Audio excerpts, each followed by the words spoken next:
सभी दर्शकों एवं श्रोताजनों को, उपासक उपासिकाओं को मंगल बुद्धि भंते की ओर से नमो बुद्धाय, जय भीम।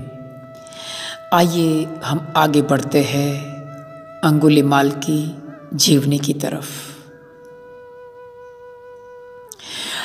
अंगुलीमाल एक बार भिक्षाटन के लिए जा रहा था गांव में, और भिक्षाटन के दौरान वो देखता है कि किसी एक बहन को प्रसव होने में बड़ी ही पीड़ा हो रही थी।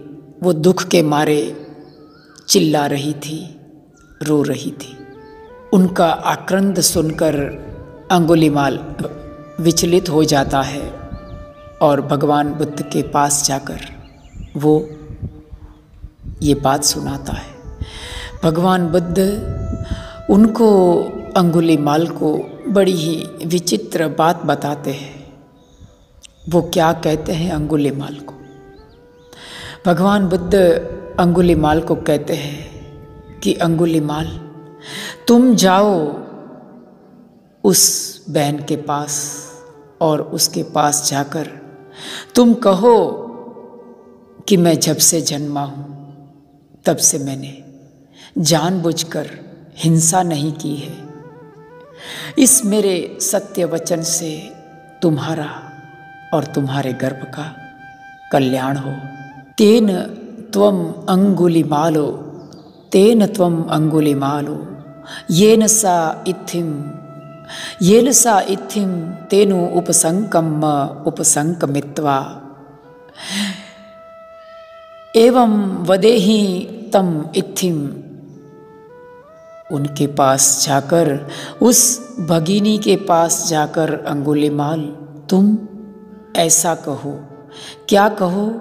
येन सा इत्थि एवं वदेहि, ये तुम कहो कि यतो हम भगिनी, हे बहन, यतो हम भगिनी जातो ना भी जानामि सैचैच पाणा जीवित वोरोपेता तेन सच्चेन सोथे ते होती सोथी गब्भसाद। मानी, हे भगिनी बहन, मैं जब से जन्मा हूँ तब से मैंने जानबूझकर कभी हिंसा नहीं की है। इस सत्य वचन से तुम्हारा और तुम्हारे गर्भ का कल्याण हो। ऐसा सुनते ही अंगुलीमाल भगवान बुद्ध को कहता है कि भगवान, ये तो सोचा समझा झूठ हो जाएगा, एक सफ़ेद झूठ हो जाएगा, क्योंकि मैंने ही जानबूझकर बड़ी हिंसा की है। मैंने कई लोगों को मारा है, हत्याएं की है। ये तो एक मूसावाद हो जाएगा भगवान। सो ही नून में बनते मूसावादो भविष्यति। मूसावाद अर्थात एक सफ़ेद झूठ हो जाएगा। मया ही बनते सैचैच पाणा जीविता वोरोपेताति। बहुत लोगों की मैंने हत्याएं की है। भगवान बुद्ध दूसरी बार उसको कहते हैं कि अंगुलीमाल, तुम वो बहन के पास जाओ और उनके पास जाकर ऐसा कहो कि हे भगिनी, जब से मैं आर्य जाति में जन्मा हूँ तब से मैं हिंसा को जानता नहीं हूँ। मैंने जानबूझकर कोई हिंसा नहीं की है। इस सत्य वचन से तुम्हारा और तुम्हारे गर्भ का कल्याण हो। तुम्हारा और तुम्हारे गर्भ का कल्याण हो। तेन त्वम अंगुलीमालो येन सा इत्थिम तेनु उपसंकमित्वा सा इत्थिम एवं वदेहि यतोहम भगिनी अर्याय जातिया जातो नाभिजानामि सैचैच पाणम जीविता वौरपेता तेन सच्चेन सोथी, इस सत्य वचन से तेन सच्चेन सोथी ते हो तू सोथी गप्प साथी। इस सत्य वचन से तुम्हारा और तुम्हारे गर्भ का कल्याण हो, मंगल हो।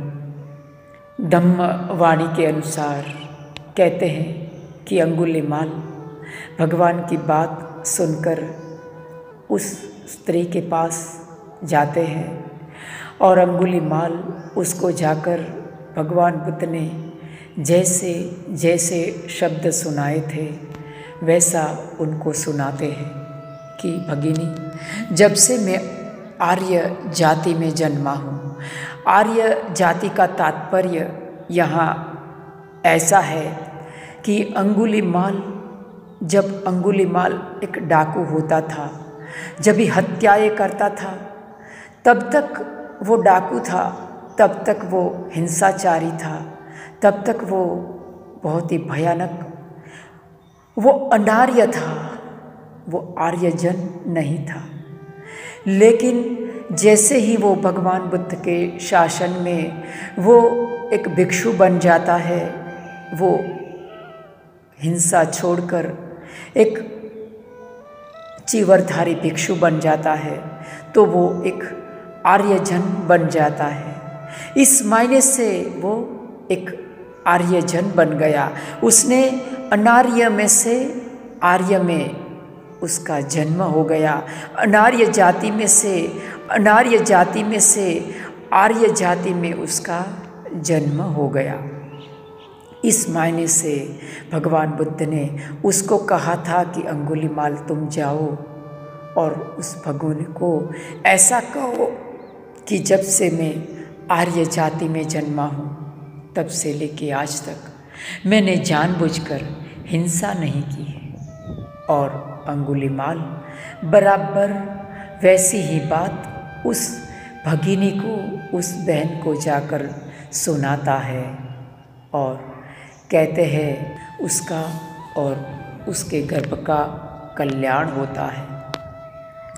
इसी बात को लेकर बुद्धिज़्म में, बुद्ध धम्म में, देश विदेश में हर जगह एक परंपरा चलती है कि भिक्षुगण को भोजन दान के लिए निमंत्रण दिया जाता है और उसके पास अंगुलीमाल सूक्त का पठन किया जाता है, परित्राण किया जाता है। भगवान बुद्ध के शासन में आगे बढ़ते बढ़ते अंगुलीमाल अरहंत पद को धारण कर लेता है। वो एक जन्म मृत्यु से मुक्त होकर अरहंत बन जाता है। एक समय की बात है, अंगुलीमाल भिक्षाटन के लिए गांव में, नगर में घूम रहा था।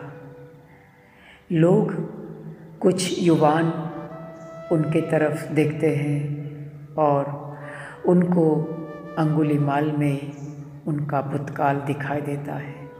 अंगुलीमाल को एक डाकू के रूप में वो देखने लगते हैं। उनको अंगुलीमाल की हिंसाचारी याद आ जाती है।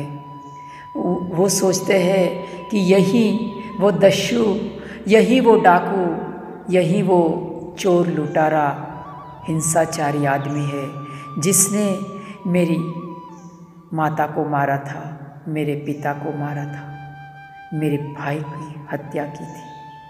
ऐसा सोच के वे लोग उसके ऊपर पत्थर बरसाते हैं। कोई लोग उसे लाठी से मारते हैं। उसके शरीर से खून बहने लगता है। बहते हुए खून के साथ वो भगवान बुद्ध के पास जाता है। भगवान बुद्ध कहते हैं, इसे तुम सहन करो अंगुलीमाल, इसे सहन करो। जो पाप कर्म का फल बहुत बड़ी मात्रा में आने वाला था, वो बहुत छोटी छोटी मात्रा में आकर वो तुम्हें परेशान कर रहा है, इसीलिए इसे सहन करो। अंगुलीमाल भगवान बुद्ध की वंदना करता है और आगे बढ़ते हुए वो एक अरहंत पद की प्राप्ति कर लेता है। तो आज के दिन बस इतना ही। सबका मंगल हो, सबका मंगल हो, सबके जीवन में खुशहाली आए, सबका जीवन में खुशहाली आए, हमारे पुण्य कर्म में सब भागीदार बने, सब भागीदार बने। साधु साधु साधु।